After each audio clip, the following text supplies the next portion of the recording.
All right, music fans, welcome back. It's Dave. It is the Real Music Observer, observing real music in real time for real people just like you right there and just like me right here. Some quick analysis here of the Stevie Nicks, Lindsey Buckingham, Mike Campbell situation.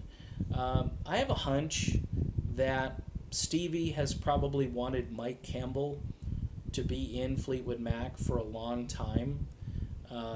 This is a theory, and it's based on the fact that during the early 1980s, you can look at documentaries, you can see who produced Stevie Nicks and her earlier works, and you can come to the conclusion that it was almost like Stevie Nicks and the Heartbreakers. It had a different sound, it had a different feel to it. I posted a tune called Nightbird the other day that folks hadn't heard for a while.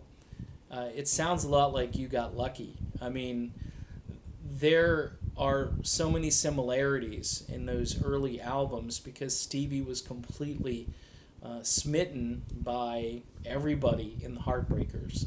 And I just think that unfortunately, when Tom Petty left planet Earth prematurely last year, wheels probably started to turn in the sense that Stevie probably thought, here's an opportunity to get our band to sound more like what I want it to sound like.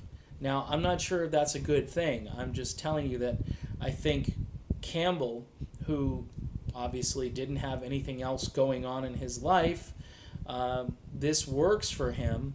And of course, he doesn't sing, so you had to bring in Neil Finn for vocal capabilities.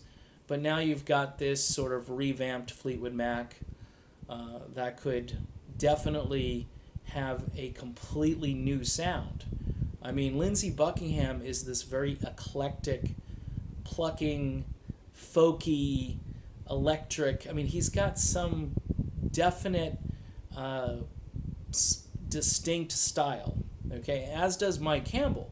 Mike Campbell is almost a slide, bluesy, melodic player who really, I guess, shines on guitar solos, if you ask me. I love Mike Campbell's guitar solos, whereas I like Lindsey Buckingham's general playing. But these two guys couldn't be further from one another as far as style goes. And I think this is my thought, is that I think Stevie Nicks saw this as an opportunity to do two things: to work with somebody who she really likes and to change the sound of the band to something that she really believes in.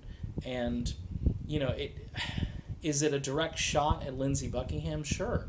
It's basically saying that this is what I really like and what I've really wanted to do, but I couldn't steal this guy away from Tom Petty. But now that Tom is no longer with us, it makes sense. And the fact that Stevie and Lindsey don't get along so well, and it's been documented over and over again, that contributes to this whole scenario as well. We shall see what Fleetwood Mac will sound like as they begin their tour in just, less than 2 months. They're going to be touring, and rumor has it they may go on tour with Journey next summer. That would be very interesting. It would also sort of prolong this idea that these Irv Azoff bands are making big bank and they want to continue on.